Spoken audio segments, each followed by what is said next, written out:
సేవకులు వచ్చారు. నేను ఓకే, ఇంకా కొంచెం నీరసం అయితే తగ్గలేదు నాకు. ప్రార్థన చేయండి మీరు. ఈరోజు మన్నారాధన కూడా ఉంది మనకి, కాబట్టి కొంచెం వాక్యాన్ని చూసుకుందాం మనం.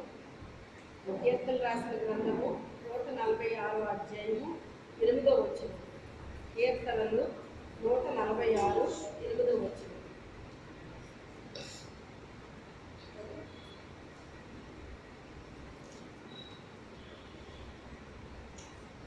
యెహోవా గుడ్డివారి కన్ను తెరవజేయువాడు, యెహోవా కృంగిన వారిని లేవనెత్తువాడు, యెహోవా నీతిమంతులను ప్రేమించువాడు, యెహోవా పరదేశులను కాపాడువాడు, ఆయన తండ్రి లేని వారిని విధవరాండ్రులను ఆదరించువాడు, భక్తిహీనుల మార్గమును ఆయన వక్ర మార్గముగా చేయదు. చాలు చాలు చాలు. అయితే శుక్రవారం మనము యెహోవా గుడ్డివారి కన్నులు తెరవజేయువాడు అనే మాటని నిర్ణయించుకోవడం జరిగింది. ఈరోజు యెహోవా కృంగిన వారిని లేవనెత్తువాడు. కృంగిన వారిని లేవనెత్తువాడు అంటే మరి మనము కొన్నిసార్లు కొన్ని పరిస్థితులు ఏమైపోతామండి, కొన్ని మాటల వల్ల కానీ కొన్ని పరిస్థితుల వల్ల కానీ ఇలాగ రకరకాలుగా జరుగుతున్న పరిస్థితులను బట్టి మనిషి ఏమవుతారు, కృంగుతారటండి. అయితే ఇది కేవలము బలహీనత కృంగుతారేమో, బలమైన వాళ్ళు కృంగిపోరేమో అని అనుకుంటారు చాలామంది. కానీ బలమైన వాళ్ళు కూడా కృంగిపోతారని వాక్యం చెప్తుంది. ఎవరు చెప్తున్నారు? వాక్యం చెప్తుంది. ఎందుకు అంటే బలమైన వాళ్ళని కూడా సాతానుడు ఏం చేస్తాడట, మాట ద్వారా కృంగ చేస్తాడటండి. ఎలా కృంగ చేస్తాడు? మాట ద్వారా కృంగ చేస్తాడటండి. అంటే మాటకి ఎంత శక్తి ఉందో మీరు ఆలోచించండి. మాటకి ఎంత శక్తి ఉందో మీరు ఆలోచించండి. చూడండి, నేను ఇద్దరిని జ్ఞాపకం చేస్తాను ఈరోజు మీకు. ఇశ్రాయేలీయులకి యుద్ధం వచ్చినప్పుడు యుద్ధాలు చేసేవాళ్ళు, జయం వస్తూ ఉండేది, దేవుడు జయం కలుగు చేసేవాడు. అప్పుడు ఇశ్రాయేలీలు అనుకున్నారంట, మా బలం వలన లేకపోతే మాకున్న యుద్ధ నైపుణ్యత వలన మాకు మేము జయం వస్తుంది అని చెప్పేసి అనుకున్నారంట. అనుకుంటే దేవుడు ఏంటి వీళ్ళు ఎలా అనుకుంటున్నారో, వీళ్ళు చేసే ఆయుధాలను బట్టి గెలుస్తున్నామని అనుకుంటున్నారు ఏంటి వీళ్ళు, దానివల్ల కాదు కదా జయం వచ్చేది, వీళ్ళకి జయం ఇచ్చేది నేను కదా అని చెప్పి దేవుడు అనుకున్నాడట.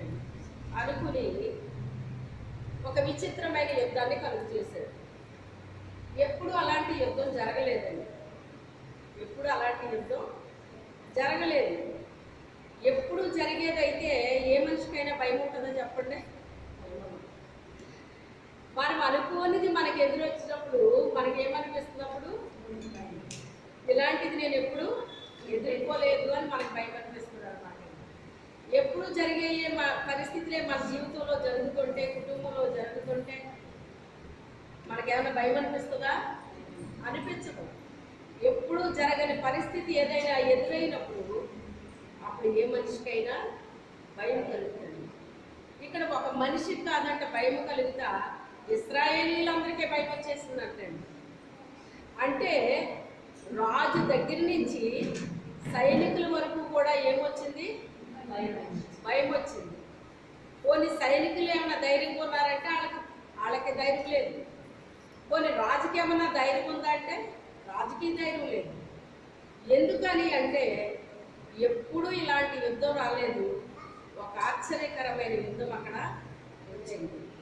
అది ఎలాగూ అంటే ఒక్క వ్యక్తి మాత్రమే యుద్ధం చెయ్యాలి, మీ పక్షాన్ని ఒక మనిషి రావాలి నాతో యుద్ధం చేయడానికి అని ఫిలిస్తీన్లో నుంచి ఎవరు వచ్చారు? దేవుడు తీసుకోవాలి. మిగతా వాడికి తెలియదా? మరి చెప్పాలి కదా. అంటే ఆవిడ చెప్తే నువ్వు చెప్పవా? చెప్పాలి. మనకు తెలిసిన విషయం ఏం చేయాలి? చెప్పాలి. ఎప్పుడు మరి అందరూ కలిసికట్టుగా యుద్ధం చేస్తే అది ఎలా ఉంటుందంటే ఒకటి చేసినా చేయకపోయినా పోతుంది. అవునా కాదా? మన టీం లీడర్ బలమైన అనుకోండి, మనం చేస్తే ఏంటి, చేయకపోతే ఏంటి, అలా కొట్టుకుపోద్ది అనమాట అండి. మన టీం లీడర్ని బట్టి మనం ఏం చేస్తాం, గెలుస్తాం అన్నమాట అండి, గెలుస్తాం. మన స్త్రీల సదస్సు జరిగినప్పుడు విచిత్రంగా ఒక మాట వినిపించాడు దేవుడు నాకు. ఏంటి అంటే 2020 మ్యాచ్ అని ఒకటి వచ్చిందంట ఆ టైంలో, గుర్తుందా మీకు? అది అప్పుడే జరుగుతుందంట, ఎప్పుడు అలాంటిది జరగలేదంట. ఇక్కడ ఏజెన్సీలో కూడా స్త్రీల సదస్సు అప్పుడే ప్రారంభం, మనం ఎప్పుడు అలాంటిది జరగలేదు. చాలా భయంగా ఉందన్నమాట నాకు. ఇప్పుడు ఎవరో పెట్టలేదు, ఇప్పుడేమో దేవుడు పెట్టమంటున్నాడు. ఇది ఎలా జరుగుతుందో తెలియదు అసలు. ఎప్పుడు ఇది నేను చూడలేదు, ఇది నేను చేయలేదు, ఇది ఎలా చేయాలి అని నాకు చాలా లోపల చాలా భయం ఉందన్నమాట అండి. పని అయితే చేస్తున్నాను, నాతో పాటు మీరందరూ ఏకీభవించారు, ఇంకా అనేక మంది ఏకీభవించారు. ఎవరెవరో వచ్చి కలిసిపోతూ ఉండేవారు మాతో, కానీ లోపల భయం అయితే మట్టుకు ఉందన్నమాట అండి. నేను అడుగు తీసి బయటికి ఎక్కడికి వెళ్ళినా ఒక వాక్యం ద్వారా దేవుడు నాతో మాట్లాడుతూ ఉండేవాడు. ఎందుకని? పైకి గంభీరంగానే ఉన్నాను, కానీ లోపలైతే నాకు భయంగా ఉంది. ఇది ఎలా జరుగుతుందో, ఇది ఎలా జరుగుతుందో, ఎప్పుడు ఇది ఇలాంటివి చేయలేదు కదా. వాళ్ళు చేయలేదు, ఇప్పుడే 2020 మ్యాచ్ అనేటువంటి కొత్తగా వచ్చింది. మరి ఏం చేస్తారో చూడాలి అనేసి ఉత్కంఠతో ఉన్నారు ఆ రోజుల్లో ప్రజలు. ఇప్పుడు వాళ్ళకి మనకి మొగలాగా అనిపించింది అన్నమాట. వాళ్ళకి శరీరానుసరమైంది, మన ఆత్మానుసరమైంది. ఏది ఏమైనప్పటికైనా దేవుడు ఏమిచ్చాడు, జయం ఇచ్చాడండి. ఎందుకంటే ఏక మనసుతో ఏకాత్మతో ప్రార్థన చేసినప్పుడు భూమి మీద ఇద్దరు ఏక మనసు కలిగి ప్రార్థన చేస్తే చాలండి, దేవుడు ఆ కార్యం జరిగిస్తాడండి. ఎంతమంది? ఇద్దరు ఏకీభవించాలంటండి. ఏమి ఏకీభవించాలి? మనుషులు కాదు, మనసు ఏకీభవించాలంట. ఏమి ఏకీభవించాలి? మనసు ఏకీభవించి ప్రార్థన చేస్తేనంట దేవుడు దాన్ని జరిగిస్తానంటున్నాడు. అలాగే దేవుడు నిజంగా అత్యధికమైన విజయాన్ని ఇచ్చి గెలిపించాడండి. దేవుడి స్తోత్రం. అప్పుడు నెక్స్ట్ ఇయర్కి కొంచెం ధైర్యం వచ్చింది, నెక్స్ట్ ఇయర్కి ఇంకా కొంచెం ధైర్యం వచ్చింది, ఫైనల్ ఇయర్కి ఇంకా ఏదో ఇంజనీరింగ్ లాగా 4th మీటింగ్లో దేవుడు విజయాన్ని ఇచ్చేసాడు. దేవుడు నామానికి అయితే ఇక్కడ ఇశ్రాయేలీయులకి ఒక కనువిప్పు కలిగించాలి అని దేవుడు అక్కడ ఒక నూతనమైన యుద్ధాన్ని క్రియేట్ చేశాడండి. క్రియేట్ చేసినప్పుడు చూడండి, సాతానుడు ఒక వ్యక్తిని తయారు చేస్తాడటండి. సాతానుడు ఒక వ్యక్తిని తయారు చేస్తాడట తన పక్షముగా యుద్ధం చేయడానికి. దేవుడు తన పక్షంగా యుద్ధం చేయడానికి ఒక వ్యక్తిని సిద్ధపరుస్తాడట. అర్థమైందా? సాతాను ఒక మనిషిని సిద్ధపరిస్తే దేవుడు మరొక మనిషిని సిద్ధపరుస్తాడనమాట. అయితే ఈ సాతాను సిద్ధపరిచిన మనిషి ప్రాక్టీస్ వేరుగా ఉంటుంది, దేవుడు సిద్ధపరిచిన మనిషి యొక్క ప్రాక్టీసు వేరుగా ఉంటుంది అనమాట అండి, వేరుగా ఉంటుంది. అయితే అతను ఎలాగా ప్రాక్టీస్ చేశాడట? అతడు బాల్యం నుంచి యుద్ధాభ్యాసము చేసిన వాడు అని ఉంటుందండి. బాల్యం నుంచి యుద్ధాభ్యాసము చేసిన వాడు అని ఉంటుందండి. అయితే ఇక్కడ దావీదు మరి అనుకోకుండా దావీదుని దేవుడు అక్కడ ప్రవేశపెట్టాడు. ఆ స్టోరీ అంతా చెప్తే చాలా ఉంటుంది, మీకు అవన్నీ తెలుసు, చాలాసార్లు విన్నారు కనుక నేను చెప్పుకుంటూ వెళ్ళిపోతున్నాను. ఇక్కడ దావీదును కూడా దేవుడు ఏ రీతిగా సిద్ధపరిచాడు అంటే, అతను యుద్ధంలో అభ్యాసం చేశాడు. దేవుడు ఇక్కడ దావీదుని ఆత్మానుసారంగా సిద్ధం చేశాడండి. ఎలా సిద్ధం చేశాడు? ఆత్మానుసారంగా సిద్ధం చేశాడు అనమాట. ఆత్మానుసారంగా ఇతను ఎలా సిద్ధపడ్డాడండి? మొదట తల్లిదండ్రుల దగ్గర నుంచి వేరైపోయాడు. ఎక్కడి నుంచి వేరు చేశాడు దేవుడు? తల్లిదండ్రుల దగ్గర ఉంటే మరి నీడ ఉంటుంది అనమాట అండి. నీడలో మొక్క పెరగదు, త్వరగా పెరగదు, బలంగా పెరగదు. అయితే కొన్ని నీడన పెరిగే మొక్కలు కూడా ఉంటాయండి. మీరు గమనించారో లేదో, కొన్ని ఇళ్లల్లో పెడతారు కదా. మనం ఎక్కడికైనా బయటకు వెళ్ళినప్పుడు షాపింగ్ మాల్లో కావచ్చు, లేకపోతే హాస్పిటల్లోనో, ఇలాగే ఎక్కడ పడితే అక్కడ కొన్ని లోపల పెంచుతారండి కొన్ని మొక్కల్ని. అవి లోపలైనా కూడా పెరుగుతాయి అండి. అంటే అవి నీడన పెరిగే మొక్కలు. కొన్ని మొక్కలు ఎక్కడ పెరగాలి? ఎండలో పెరగాలి. ఎండలో పెరిగే మొక్కను తీసుకెళ్ళి నీడన పెంచామనుకోండి, పెరుగుద్దా? నీడన పెరిగే మొక్కను తీసుకొచ్చి ఎండలో పెడితే పెరుగుద్దా? ఇది నీడలో పెంచితే చచ్చిపోతే, అది ఎండలో పెడితే. చూసారా? దేవుడు దేన్ని, ఏ మొక్కని ఎక్కడ పెంచాలో అలాగే పెంచుతాడండి. కొన్ని నీడ పెంచుతాడు, కొన్ని ఎండలో. అంటే శ్రమ. ఎండ అంటే శ్రమ అండి. నీడంటే ఒక రకంగా చల్లదనం, ఒక రకంగా చల్లదనం. మనం ఎండలో నడిచి నీడకు వచ్చేసరికి మన ప్రాణం ఎలా ఉంటుంది? హాయిగా అనిపిస్తుంది. అలాగే నీడని ఉన్న మనిషి ఎక్కడికి వెళ్తే హాయి అనిపిస్తుంది? అది ఎప్పుడు నేను ఉండే మనిషి ఏసీలోకి వెళ్తే హాయి అనిపిస్తుంది. ఎప్పుడు ఎండలో ఉండే మనిషి నీడకు వస్తే హాయి అనిపిస్తుంది. ఎంత డిఫరెన్స్ ఉందండి. ఇక్కడ దావీదుని తల్లిదండ్రుల దగ్గర నుంచి దూరం చేసేసాడు. దూరం చేసినప్పుడు అతను ఒక దొంగ అయిపోవాలి, ఒక రవిడి అయిపోవాలి, ఒక హంతకుడు అయిపోవాలి. ఇలాగ ఎన్నైనా అయిపోయే అవకాశాలు అతనికి ఉన్నాయి. ఈ రోజున మనకు తెలుసు, తల్లిదండ్రుల నుంచి దూరం అయిపోయిన పిల్లలు ఏ రకంగా అయిపోతున్నారో మీకు తెలుసు. కానీ దావీదు అలాగ అవ్వలేదండి. అతడు దేవుణ్ణి హత్తుకున్నాడండి. అతడు దేవుణ్ణి హత్తుకున్నాడు. దేవునికి తన హృదయంలో స్థానం ఇచ్చాడు. దేవుణ్ణి స్మరిస్తూ ఉన్నాడు, దేవుణ్ణి ఆరాధిస్తూ ఉన్నాడు, దేవుణ్ణి స్తుతిస్తూ ఉన్నాడు. ఎన్ని రకాలుగా దేవుణ్ణి స్తుతించాలో అన్ని రకాలుగా స్తుతించడానికి అతను ప్రయత్నాలు చేశాడండి. ఎన్ని రకాలుగా స్తుతించవచ్చో అన్ని రకాలుగా ప్రయత్నం చేసింది.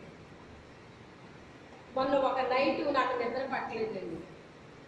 నిద్ర పట్టకపోతే నా నాలుగు అలా గానం చేస్తూ ఉంటుంది అన్నమాట అండి. నేను పాడాలని పాడను, అదే గానం చేస్తూ ఉంటుంది. ఎందుకని? అభ్యాసం అయిపోయింది దానికి ఆల్రెడీ.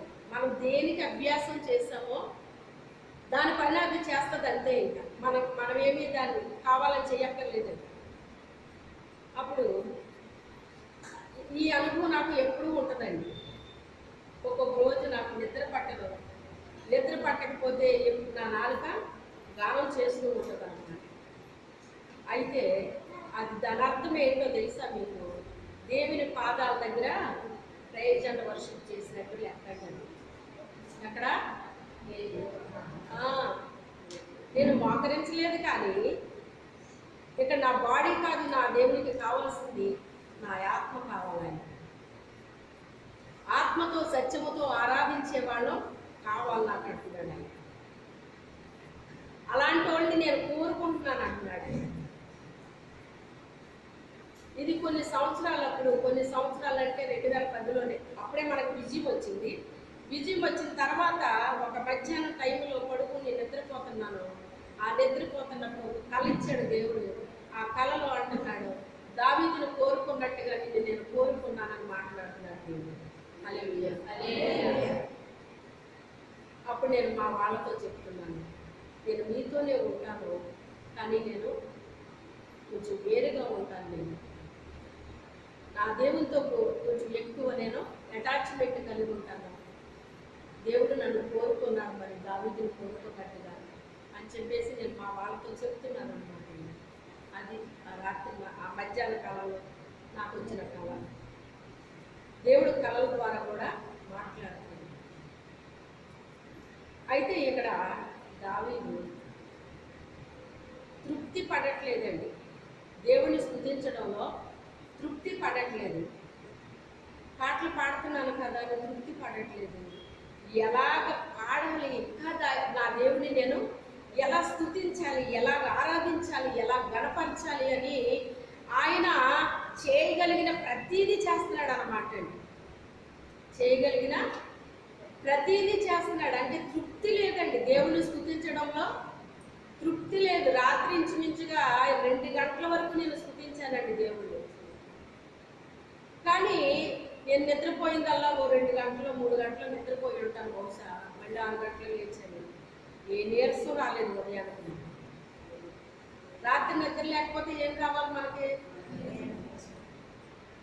నేను చాలా సంతోషించాను. ఎందుకో తెలుసా? ఈ రాత్రి దేవుణ్ణి స్తుతించడానికి దేవుడు నాకు అవకాశాన్ని ఇచ్చాడు. అయ్యయ్యో నాకు నిద్రపోయిందే అని అనిపించదండి నాకు. ఈ రాత్రి దేవుని స్తుతించడానికి దేవుడు నాకు అవకాశాన్ని ఇచ్చాడు. దేవుడికి స్తోత్రం అని నాకు ఆనందం అనిపిస్తుంది అన్నమాట అండి. ఎందుకంటే దేవునితో ఏమైపోయాం మనం? ఎక్కడైతే స్తుతి ఉందో అక్కడ ఆయన దిగిపోతూ ఉంటాడండి. స్తుతించే వారి మధ్యకి ఆయన ఏమైపోతాడంట? దిగిపోతాడండి. ఇశ్రాయేలు స్తోత్రాల మీద ఆసీనుడైన వాడా, మనం ఆత్మతో సత్యముతో ఎప్పుడైతే ఆరాధన చేస్తున్నామో మన మధ్యకి ఆయన దిగొచ్చేస్తాడండి. మన మధ్యకి దిగొచ్చిన దేవుడు ఊరుకుంటాడా? ఊరుకోడు. మన జీవితంలో, మన కుటుంబంలో, లేక మన సంఘంలో కార్యాలు జరిగిస్తాడు ఆయన. కార్యాలు జరిగిస్తాడు. మన చుట్టాల్లో, బంధువుల్లో, రక్త సంబంధుల్లో అందరిలో కార్యాలు జరిగిస్తాడు. అయితే మనం ఎలా స్తుతించాలంట? ఆత్మతోను సత్యముతోను స్తుతించాలంటే. స్తుతించటము కాదు, ఆత్మతో సత్యముతో స్తుతించాలంట. అర్థం చేసుకోండి. ప్రభువా నిన్ను ఎలా స్తుతించాలి? ఆత్మతో సత్యముతో నిన్ను స్తుతించే భాగ్యాన్ని నాకు ఈ తండ్రి ప్రార్థన చేసుకోండి. మీకు రాత్రులు నిద్ర పట్టకపోతే మీరు ఏం చేస్తారో తెలుసా? మీరు ప్రార్థించే వ్యక్తులైతే ప్రార్థన చేయండి. అలా కళ్ళు తెరుచుకుని చూడకండి. ఏం చేయాలి? మీరు ప్రార్థన చేయండి. మీకు వేరే రూమ్ ఉంటే వేరే రూమ్లోకి వెళ్ళి ప్రార్థన చేయండి. అందరూ పడుకున్న రూమ్లో మీరు ప్రార్థన చేస్తే వాళ్ళకి చిరాకు వచ్చాను. అందుకని మీరు ఏం చేయాలి? మీకు వేరే రూమ్ ఉంటే వేరే రూమ్లోకి వెళ్ళి ప్రార్థన చేసుకోండి. ఒకవేళ ఒకటే రూమ్ ఉంటే నెమ్మదిగా ప్రార్థన చేసుకోండి. మనం పెదవులతో చేసిన ప్రార్థనే కాదు, మన హృదయంతో చేసిన ప్రార్థన కూడా దేవుడు ఆలకిస్తాడు. కనీసం మూలుగిన వినబడుతుంది ఆయన. మూలిగిన ఇశ్రాయేలు మూలుగులు విని మోషేను పంపించలేదా దేవుడు? ప్రార్థన చేసి చేసి చేసి చేయలేక ఏమైపోయారు? మూలుగుతున్నారంట. అదే ప్రార్థన అంటాం మనం ఒక్కొక్కసారి. ఆ మూలుగులో ఏదో అర్థం ఉంటుంది. ఏంటి నా పరిస్థితి, ఏంటి ఎలా జరుగుతుంది, అదేంటి ఇదేంటి అని అర్థం వస్తుంది ఆ మూలుగులో. అందుకని ఆ అర్థం ఆయనకి తెలుసండి.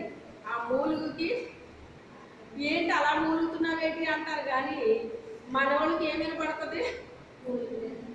వినపడతాయి. ఆ మూలికి అర్థం ఏంటి ఆయనకి అర్థమవుతుంది అనమాట అండి. చూసారా ఎంత గొప్ప దేవుడిని మనం కలిగి ఉన్నాం, ఎంత గొప్ప తండ్రిని మనం కలిగి ఉన్నాం. మీ అవసరం ఏంటో దేవుడికి తెలుసు. మీ అవసరం ఏంటో తెలుసు. మనకు అక్కరగా ఉన్నవేంటో తెలుసు ఆయనకి. మన అక్కర్లన్నీ తీరుస్తాడు ఆయన. మన అవసరాలన్నీ తీరుస్తాడు ఆయన. ఏ సమయానికి ఏది అవసరమో ఆయన మహిమైశ్వర్యాన్ని బట్టి మన ప్రతి అవసరాన్ని తీరుస్తాడటండి. తీరుస్తాడట. అయితే ఇక్కడ దావీదుకి మంచి నైపుణ్యత వచ్చేసిందండి. ఆరాధనలో మంచి నైపుణ్యత వచ్చిందండి. ఆరాధించగా ఆరాధించగా ఏమొస్తుంది? అందులో మనకి నైపుణ్యత వస్తుంది అన్నమాట. నిజానికి నేను మోకాళ్ళ మీద ప్రార్థన చేయలేకపోతానండి. నా మోకాళ్ళు వేయలేకపోతున్నాను. కానీ నాకు మొన్న చూపించిన దర్శనంలో మోకాళ్ళ మీద, నిలువు మోకాళ్ళ మీద ప్రార్థన చేస్తున్నాను. ఇదేంటి, నేను మోకాళ్ళు చేయట్లేదు కదా, దేవుడు ఎలా చూపించాడేంటి? కాదు ఇలా చూపించాడేంటి అంటే మనము పట్టుదలగా చేసే ప్రార్థన అంటండి మన మోకాళ్ళు వేసిన దానితో ఆయన అర్థం చూపించాడు అనమాట. నువ్వు శారీరకంగా నువ్వు మోకాళ్ళు వేయలేకపోతున్నావు, కానీ నీ మనసు నా దగ్గర ఏమైపోయింది? వంగిపోతుంది. ఏమైపోతుంది? వంగిపోతుంది. విరిగి నలిగిన హృదయము ఇష్టమైన బలంటండి ఆయన. కొన్ని మాటలతో మన హృదయం విరిగిపోతే, నలిగిపోతే, అవమానాలకి, నిందలకి, ఎగతాళిలకి అన్నిటికీ మన హృదయం ఏమైపోతుందండి? విరిగిపోయి నలిగిపోతుంది అనమాట అండి. కానీ అందులో నుంచి వచ్చిన ప్రార్థన అంట దేవుడికి ఇష్టమైన ఒక బలి అర్పిస్తే ఎలా ఉంటుందో అలా అర్పించినట్టు అనిపిస్తున్నట్టండి దేవుడికి. అంటే బలి అర్పిస్తే ఏమొస్తుంది? వాసన వస్తుంది, అంతే కదా. బలి అర్పిస్తే ఏమొస్తుందండి? వాసన రాదా? మరి అది ఒక పశువు ఏదో ఒక పక్షి అర్పించినప్పుడు అది కాలిపోతూ ఉంటుంది. కాలిపోయినప్పుడు ఏమొస్తుంది? అది వాసన వస్తుందండి. ఆ వాసనని దేవుడు ఆగ్రహించాడని పాతన పందన కాలంలో ఉంటుంది అనమాట. సాయంకాలంలో నువ్వు చేతులెత్తి ప్రార్థన చేస్తే అది నాకు నైవేద్యం అర్పించినట్లుగా ఉందంటాడు దావీదు కదా. అంటే మనము చేతులెత్తి ప్రార్థన చేస్తే ఎలా ఉందంట? చేతులు ఎత్తడం అంటే ఈ చేతులు ఎత్తడం మంచిదే. ఈ చేతులు ఎత్తడం దేనికి సాదృశ్యము అంటే, నువ్వే నాకు ఆధారము, నువ్వే నాకు ఆశ్రయమయ్యా, నీ మీదే నేను ఆధారపడుతున్నాను, ఆశ పెట్టుకున్నాను, నిన్నే ఆశ్రయించాను తండ్రి అని దానికి అర్థం వస్తూ ఉందన్నమాట అండి. అర్థం వస్తూ ఉంది. దేవుని మీద ఆధారపడడం అండి. మనుషుల మీద ఆధారపడడం కాదంటే ఎవరి మీద ఆధారపడాలి? నీ దేవుని మీద ఆధారపడాలి. నీవే నాకు ఆధారం. దావీదు పాఠాలన్నీ మనకు నేర్పిస్తున్నాడండి. కొండల తట్టు నా కరుణెత్తుచున్నాను, నాకు సహాయం ఎక్కడి నుండి వచ్చును? యెహోవానే నాకు సహాయం కలుగుతుంది. కొండలాంటి వ్యక్తుల తట్టు నేను కనులెత్తాను, కానీ నాకు సహాయం రాలేదు. కానీ నువ్వు మాత్రమే నాకు సహాయము చేయగలవయ్యా అని చెప్తున్నాడు అన్నమాట. నువ్వే సహాయం చేయ. ఏ వ్యక్తి సహాయము చెయ్యొచ్చు, చెయ్యకపోవచ్చు, కానీ దేవుడు మనకి తప్పకుండా సహాయం చేస్తాడండి. అందుకే మనం ఎవరి మీద ఆధారపడాలట? దేవుని మీద ఆధారపడాలి, ఆయన్ని ఆశ్రయించాలండి. నరుని ఎదుట ఆయన్ని ఆశ్రయిస్తేనంట మనకి ఎంతో మేలండి. మనకి దేవుడు ఎంతో మేలు చేస్తాడటండి. నరుల ఎదుట మనం దేవుడిని ఆశ్రయించాలి. నరుల్ని ఆధారం చేసుకుంటేనంట మరి శాపాలు వస్తాయటండి. వాళ్ళు దేవుణ్ణి కాకుండా నరుల్ని మనం ఏం చేయకూడదట? ఆధారం చేసుకోకూడదట. ఎందుకంటే నరులను నమ్ముట కంటే యెహోవాను ఆశ్రయించుట మేలు అని. నరులను నమ్మొద్దు అంటే దాని అర్థం ఏంటి? అంటే మనిషి మీద నువ్వు ఆధారపడిన వాడు చెయ్యొచ్చు, చేయలేకపోవచ్చు, కానీ దేవుడి మీద ఆధారపడితే ఆయన తప్పకుండా నీకు చేస్తాడు అని చెప్తున్నాడండి. ఆయన అనుభవ సాక్ష్యాలు చెప్తున్నాడు మనతో. దావీదు గారు ఆత్మతో సత్యముతో ఆరాధన చేస్తున్నాడు. ఆయన ఎంతగా చేసినా ఆయనకు తృప్తి లేదు. అక్కడ ఉన్న పుల్లలు కొన్ని తీసుకున్నాడటండి. అక్కడ ఇక్కడ పడిపోయిన పుల్లలు కొన్ని తీసి వాటితో సితారా తయారు చేశాడటండి. సితారా తయారు చేసి దాన్ని వాయిస్తూ దేవుడిని ఆరాధించాడటండి. అంటే వాయిద్యాలు తయారైనవి కొనుక్కుంటాం మనం. అతనికి ఎలా దొరుకుతుంది? తయారయ్యింది. అప్పటికే తయారు చేసేవాళ్ళు ఉండే ఉంటారు బహుశా, కానీ అతని క్రియేషన్ చూడండి ఒకసారి. ఒక సితారా తయారు చేయాలన్న ఆలోచన ఎలా వచ్చింది అతనికి? అవునా కాదా? దేవుణ్ణి సంతోష పెట్టాలి అని మనం అనుకున్నప్పుడు ఎలా సంతోష పెట్టాలా? ఆయన్ని నువ్వు ఎలా సంతోషపడతావు ప్రభువా? వేలాది నదులంతా విస్తారమైన తైలం నీకు ఇచ్చేస్తే సంతోషపడతావా? లేకపోతే గొర్రెలు పొట్టేళ్ళు ఇచ్చేస్తే సంతోషపడిపోతావా? ఏం చేస్తే నువ్వు సంతోషపడతావు ప్రభువా అని అడుగుతున్నాడు భక్తుడు. ఓ మనుషుడా, నీకు తెలియదా నేను ఎలా సంతోషపడతానో? నీకు తెలియదా? నీతిగా నడుచుకో, న్యాయంగా ప్రవర్తించు. ఇంతే కదా నీ దేవుడైన యెహోవా నిన్ను అడుగుతున్నాడు. ఇది నీకు తెలియదా? నువ్వు నీతిగా ఉండాలని నీకు తెలియదా? న్యాయంగా నడుచుకోవాలని నీకు తెలియదా? కనికరాన్ని కలిగి ఉండాలని నీకు తెలియదా? ఇవన్నీ నువ్వు తెలుసు కదా. ఆ రీతిగా నడుచుకో, అప్పుడు నేను సంతోషపడతాను. దేవుడు సంతోషించే పనులేంటో మనం చేస్తే దేవుడు సంతోషిస్తాడండి. అవి చేయకుండా ఏంటో చేసి నువ్వు సంతోషపడు అంటే ఎలా పడతాడండి ఆయన? ఆయనకి ఇష్టం లేని పనులు చేసి నువ్వు సంతోషపడంటే ఎలా పడతాడు ఆయన? దేవుడికి ఇష్టపడేది, సంతోషించేది ఏంటో మనకి తెలుసు అని చెప్తున్నాడు ఆయన. తెలుసు అని ఎందుకు చెప్పాడు? ఆల్రెడీ చెప్పేశాడు కనుక. నీకు చాలాసార్లు చెప్పాను రా ఇలాగని, నువ్వు ఎప్పుడు చెప్పావమ్మా అంటాడు అమాయకంగా మమ్మీ. అప్పుడు తల్లికి మండిపోయి 4 తన్నాలనిపిస్తుంది అనమాట. ఎన్నిసార్లు చెప్పలేదు నీకు? అసలు ఎప్పుడూ చెప్పలేనట్టుగా అమాయకంగా మొహం పెట్టావు. నువ్వు అమాయకంగా మొహం పెట్టేస్తే నేను నమ్మేస్తానా? నీకు ఎన్నిసార్లు చెప్పలేదుగా నేను అని తల్లికి కోపం రాదా? దాంతో సమానం. దేవుడు మనకు అన్నీ చెప్పాడు, అన్నీ తెలుసు. మనం అమాయకంగా ప్రభువాన్ని ఎలా చేస్తే సంతోషపడతావయ్యా అని మనం అమాయకంగా అడిగితే ఆయనకి ఎలా ఉంటుందండి? ఒకసారి ఆలోచించండి. మీరు తల్లి పాత్రలో మీ పిల్లల విషయంలో మీరు ఎలా ఉన్నారో ఆయన కూడా మనల్ని అలాగే, ఆయనకి మనం పిల్లలమే కదా, ఎంత పెద్దవాళ్ళమైనా ఆయనకు కూడా అలాగే అనిపిస్తుంది. నీకు తెలీదా? నీకు ఎన్నిసార్లు చెప్పలేదు? బైబిల్లో రాయించలేదా? దైవజనుల ద్వారా చెప్పించలేదా నీకు? ఎన్నిసార్లు నువ్వు వినలేదు? ఎన్నిసార్లు చదవలేదు? నీకు తెలీదా? అది కోపం రాదా? ఇంటికి వస్తుంది. ఆయన సంతోషపడే పనులు మనం చేస్తే తప్పకుండా ఆయన సంతోషపడతాడు. మనకిష్టమైన పనులు చేసి నేను సంతోషపడిపోయావు అంటే అది అందరికీ జరిగే పని కాదండి. అది ఆ దావీదుకి ఎలా తెలుసు అలా చేయాలని? ఎక్కడ నేర్చుకున్నాడు అతను? ఎక్కడ నేర్చుకోలేదు అతను. మన ఆశ, మన తృష్ణే మనతో చేపిస్తుంది పనులు. ఎవ్వరు మనకి చెప్పక్కర్లేదు, ఇంకొకరు వచ్చి మనకి చెప్పక్కర్లేదు. మనం దేవుణ్ణి ఎంత ప్రేమిస్తున్నామో ఆయన అంతగా గణపరచాలని, మహిమపరచాలని మన హృదయం ఏం చేస్తుంది? తృష్ణ, ఆశ, ఆకాంక్ష కలిగి ఉంటుందండి.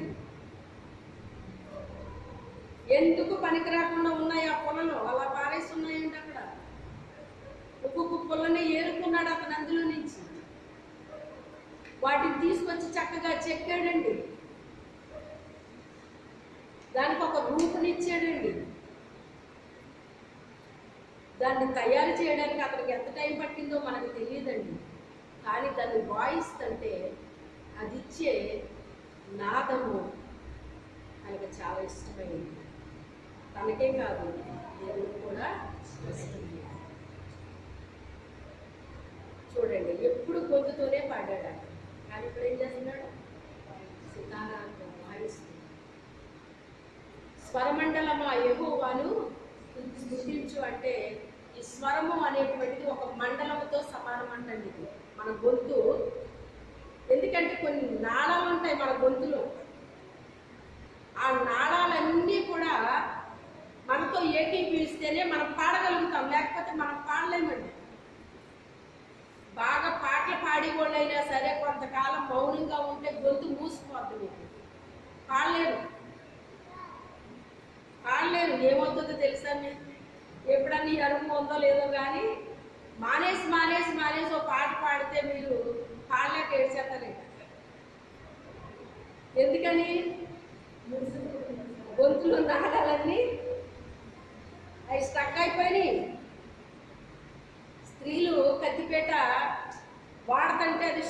సడన్గా తెగుతూ ఉంటుంది, ఏమో మూల పెట్టేస్తే అది వద్దయిపోద్ది, తెగదది, దాని పదును కోల్పోతుంది అది. అలాగే మనము కూడా మన స్వరాన్ని దేవునికి ఏం చేయాలట? వాడాలటండి. స్వరమండలమా సితారా యెహోవాను స్తుతించు, నా ప్రాణమా యెహోవాను స్తుతించు. అసలు దావీదు చేసే ప్రార్థన చాలా బాగుంటుందండి. మీరు ప్రార్థించండి ప్రార్థించండి అని మనసుతో చెప్పడం కాదు, కానీ తన మనసుతో, తన ప్రాణంతో, తన అవయవాలతో చెప్పుకుంటా ఉంటాడండి. చాలా బ్యూటిఫుల్గా ఉంటుంది అన్నమాట. ఇలా చెయ్యండి, మీరు ఇలా చెయ్యండి. దేవుడు నా జీవితంలో చాలా ఉపకారాలు చేశాడు. ఆయన చేసిన ఉపకారాలు దేన్ని మర్చిపోకే. ఎవరితో చెప్తున్నాడు? చూడండి, అసలు ప్రాణంతో ఎలా మాట్లాడుకుంటున్నాడో చూడండి. మనకి ఎప్పుడన్నా ఉందండి ఇలాంటి అనుభవం? ఎంతసేపు మనం మాట్లాడాలంటే మనిషి ఉండాలి మనకి. మనిషి లేకపోతే మనం మాట్లాడడం, మనతో మనం మాట్లాడుకోవాలటండి. మన అవయవాలతో మనం మాట్లాడాలటండి. ఆయన నీకు చాలా ఉపకారాలు చేశాడు, అవి ఏమి మర్చిపోకే. రాడమా, నీకే చెప్తుంటా,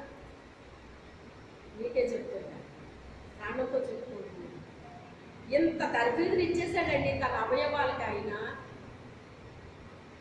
ఎంత తరఫీదుని ఇచ్చేస్తే దేవుడికి ఇష్టం కాకుండా ఎందుకుంటాడు? ఇష్టం కాకుండా ఎందుకుంటాడు చెప్పండి? ఆయనకి ఇష్టమైన బిడ్డగా అయిపోయాడండి. తన కన్నుల్ని కూడా తను కాపాడుకున్నాడటండి. ఆయన యొక్క హృదయం ఏంటి, మనస్సు ఏంటి, ఆలోచనలు ఏంటి, తలంపులు ఏంటి, ప్రవర్తన ఏంటి, మొత్తం అంతా కూడా దేవునికి ఇష్టకరమైపోయిందంటండి. ఒక రకంగా చెప్పాలి అంటే ఆత్మతో సత్యముతో ఆరాధించే ఒక ఆరాధికుడిగా తయారైపోయాడండి. ఎక్కడ తయారయ్యాడు? మంచి బైబిల్ ట్రైనింగ్కి వెళ్ళిపోయి తయారయ్యాడా?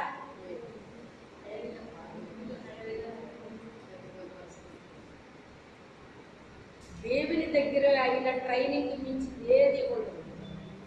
నేను అదే చెప్తా ఉంటాను. నేను ఎలా చేసేద్దాం అనుకుంటున్నాను, అలా చేసేద్దాం అనుకుంటున్నానని చెప్తా ఉంటాను. ముందు నువ్వు ప్రభు యొక్క పాదాల దగ్గర నేర్చుకో. ఆయన చాలా బాగా నేర్పిస్తాడు. ఆయన నేర్పించినట్టు ఎవరు నేర్పించరు. ఆయన పాదాల దగ్గర నేర్చుకో అంటే అసలు వాళ్ళకి ఎవరికీ నచ్చదండి.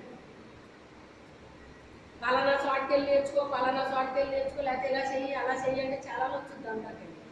ప్రభు పాదాల దగ్గర నేర్చుకుంటే అసలు ఎవరికీ నచ్చట్లేదండి ఆ మాట. ఎందుకంటే నేను అలాగే నేర్చుకున్నాను అని చెప్తాను అన్నమాట. ఎందుకు చెప్తున్నాను? నేను అలాగే నేర్చుకున్నాను. నేను ప్రభు దగ్గర నేర్చుకున్నాను. నేను ప్రభువే నేర్పించాను.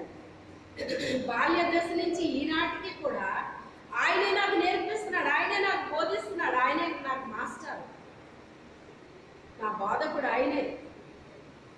ఆయన చాలా బాగా నేర్పిస్తాడు. ఆయన చెప్తుంటే అది నచ్చట్లేదండి.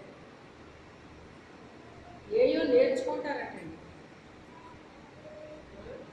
ఏయో నేర్చుకుంటారు. దేవునికి ఇష్టకరమైంది మనం నేర్చుకోవాలండి. దేవుని దగ్గర మనం నేర్చుకోవాలండి. దేవుడు ఎవరికి నేర్పిస్తానంటున్నాడు చెప్పండి? ఎవరికి నేర్పిస్తానన్నాడు? ఆయన దీనులకు నేర్పిస్తానన్నాడు. అందరికి నేర్పుతానని చెప్పలేదు ఆయన. దీనులకు నేర్పిస్తాడటండి. మనకు దీన మనసు కలిగి ఆయన దగ్గర కూర్చుంటే అప్పుడు ఆయన మనం నేర్పిస్తాడండి. చాలా విషయాలు నేర్పిస్తాడు. చెయ్యి పట్టుకుని నడిపిస్తాడు. ఆయన మార్గంలో నడిపిస్తాడు మనల్ని. ఆయన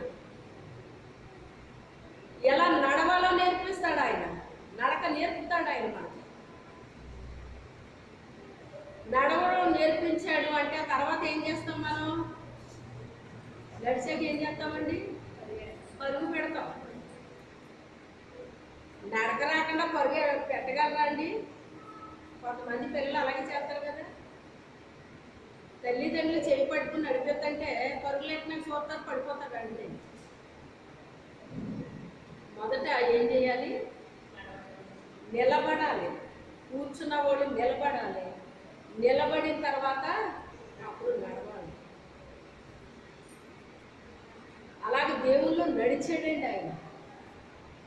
దేవుణ్ణి స్తుతించాడు, ఆరాధించాడు, గణపరిచాడు, ఆత్మతో సత్యముతో ఆరాధించాడు ఆయన. ఆ రకంగా అభ్యాసం అయిపోయాడండి దేవుడి దగ్గర ఆయన. అతన్ని ప్రవేశపెట్టాడు దేవుడు అక్కడికి. ప్రవేశపెడితే అతను అంటాడు కదా, ఆ ఫిలిష్తీయుడు ప్రతి దినము కూడా వెళ్ళి బాగా తిడుతున్నాడటండి. ఏం చేస్తున్నాడో తిడుతున్నాడటండి. మీలో ఎవరైనా ఉంటే రండి రండి అని పిలుస్తున్నాడటండి. ఉదయము సాయంత్రము వచ్చి పిలిచి తిడుతున్నాడటండి. ఎవరిని? ఫిలిష్తీయుల్ని, దేవుణ్ణి. ఫిలిష్తీయులు కాదు, ఇశ్రాయేలుని, దేవుణ్ణి కూడా తిడుతున్నాడంట. మీ దేవుడు ఎలాగా అలాగా అని దేవుడు తిడుతున్నాడంట. అందుకే మిమ్మల్ని ఏదన్నా అన్నప్పుడు మొదటి ఎవరిని అంటారో తెలుసా? దేవుడు ఇదే చెప్పాడా నీకు? దేవుడు ఇదే నేర్పిస్తాడా నీకు? దేవుడు నిన్ను ఎలా చేయమన్నాడా? నువ్వు దేవుడు పెట్టావు కదా, నువ్వు అలా చేయకూడదు, ఇలా చేయకూడదు, అలా ఉండకూడదు, ఇలా ఉండకూడదు, అలా మాట్లాడకూడదు, ఇలా మాట్లాడకూడదు అని నీ గురించి మాట్లాడినప్పుడు తప్పకుండా నువ్వు కలిగి ఉన్న దేవుడిని అంటారు, ఖచ్చితంగా అంటారు. అలా తిడుతున్నాడంటే అప్పుడు ఆయన అంటాడు కదా, ఈ సున్నతి లేని ఫిలిష్తీయుడు ఎంతటి వాడు,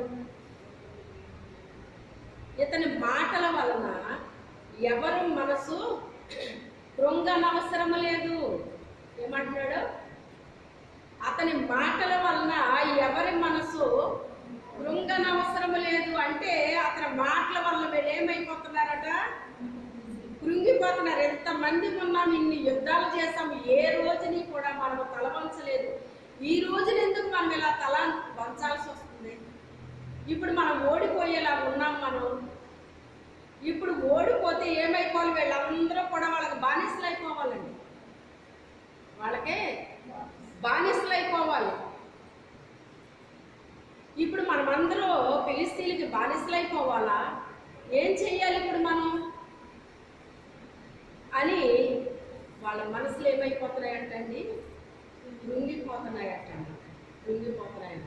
అయితే ఆయన అంటాడు, ఎవరి మనసు కృంగనవసరం లేదు అని చెప్తున్నాడు ఆయన. నేను నన్ను బట్టి మాట చెప్పట్లేదు, కానీ నేను కలిగి ఉన్న దేవుని బట్టి మాట చెప్తున్నాను. ఏ దేవుడిని నేను కలిగి ఉన్నానో, ఏ దేవుడు నాకు సహాయం చేశాడో, ఎలుగు బంటి నుంచి నా గొర్రె పిల్లని రక్షించుకున్నాను, సింహము నోట నుంచి నా గొర్రె పిల్లని నేను రక్షించుకున్నాను. ఆ ఎలుగు బంటి సింహ బలాన్ని నుంచి రక్షించిన దేవుడు ఈ ఫిలిష్తీయుడి నుంచి నన్ను రక్షించలేడా?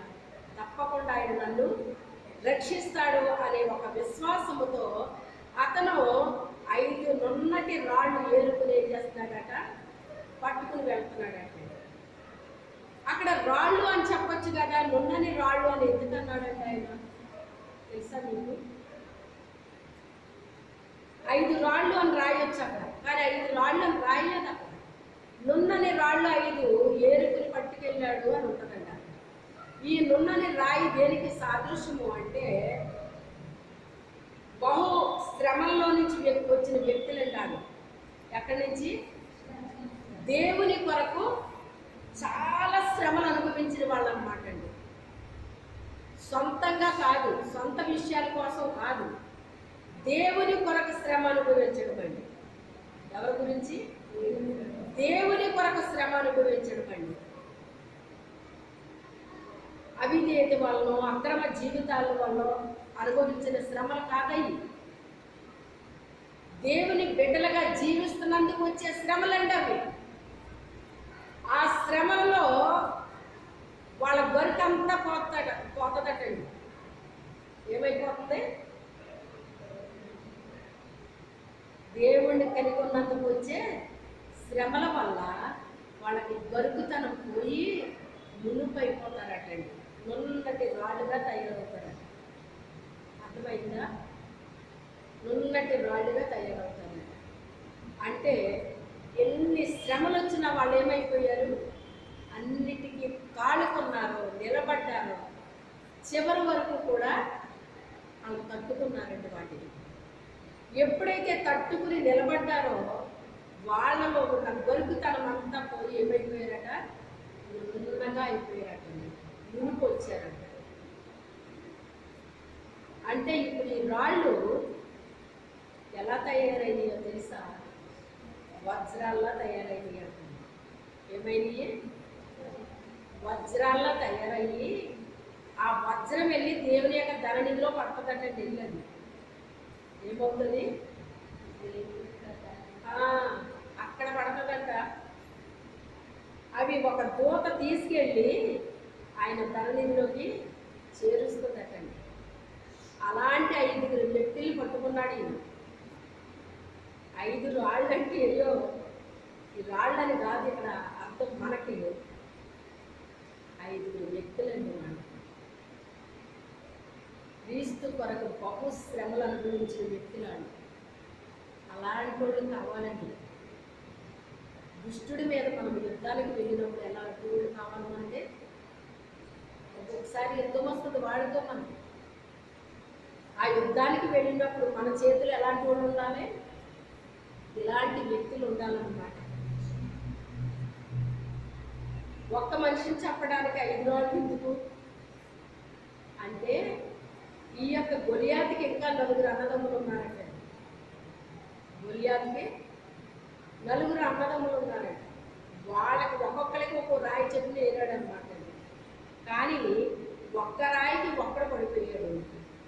ఇంకా వెనకాల వాళ్ళు ఏమవుతారు? ఇంకా అంటే ఈయనకి ఎంత సరిపోయింది? ఒక్క రాయి సరిపోయింది. ఒక్క రాయి సరిపోయింది. క్రీస్తులో మనము ఈ రీతిగా అయిపోవాలండి. ఎలాగైపోవాలి? మనలో ఉన్న గొరుకుతనం పోవాలి. శ్రమల వల్ల, శ్రమలు ఊరికినే మనకు రాకలేదండి. మనము ఉన్నగా చక్కగా తయారవ్వడానికి, ఒక రకంగా చెప్పాలి అంటే వజ్రంలాగా మనము తయారవ్వడానికి ఈ శ్రమలన్నీ మన మీదకి వస్తున్నాయి. కానీ మనం ఏదో అయిపోతామని రావట్లేదు. ఏంటండి బాబు, ఎవరికి లేని ఇవన్నీ నాకే వస్తున్నాయి ఏంటండి, నాకు మాత్రమే ఎందుకు వస్తున్నాయి ఇవన్నీ అని ఒక్కొక్కసారి మనం అనుకుంటామండి. కానీ మన జీవితంలో ఎందుకు అనుగ్రహించాడంటే, మనం ఎలా తయారవ్వాలని కోరుకుంటున్నాడు? ఆయన వజ్రాల్లా తయారవ్వాలని కోరుకుంటున్నాడు. మీరు ఆలోచించండి, రోడ్డు మీద ఉన్న రాయితీని వజ్రాలకి ఏమన్నా కోరుకుంటుందండి? వజ్రానికి ఎంత వాల్యూ ఉందండి. కోహినూరు వజ్రం అంటారు, విన్నారా? దాన్ని ఎంతమంది దొంగిలించలేదు?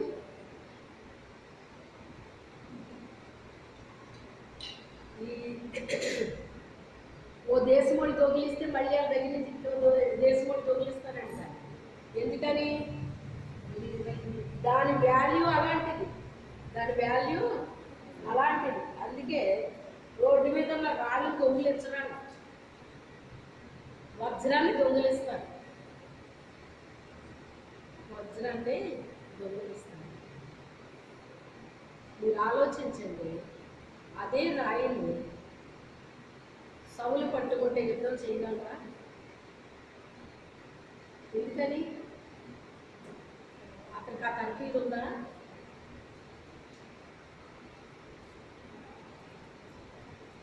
దావీదు తర్ఫీదు వేరు, దావీదు యుద్ధ నైపుణ్యత వేరు, దావీదుదంతా వేరు. అదే రాయి నా చేతిలో ఉంటే నేను కొట్టేస్తానంటే అతను ఆ రాయితో ఏమీ చేయలేదు.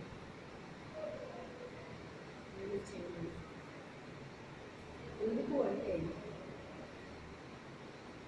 దేవుడు మనకిచ్చిన తర్ఫీదుని బట్టి, మనల్ని ఎన్నుకున్న ఏర్పాటును బట్టి,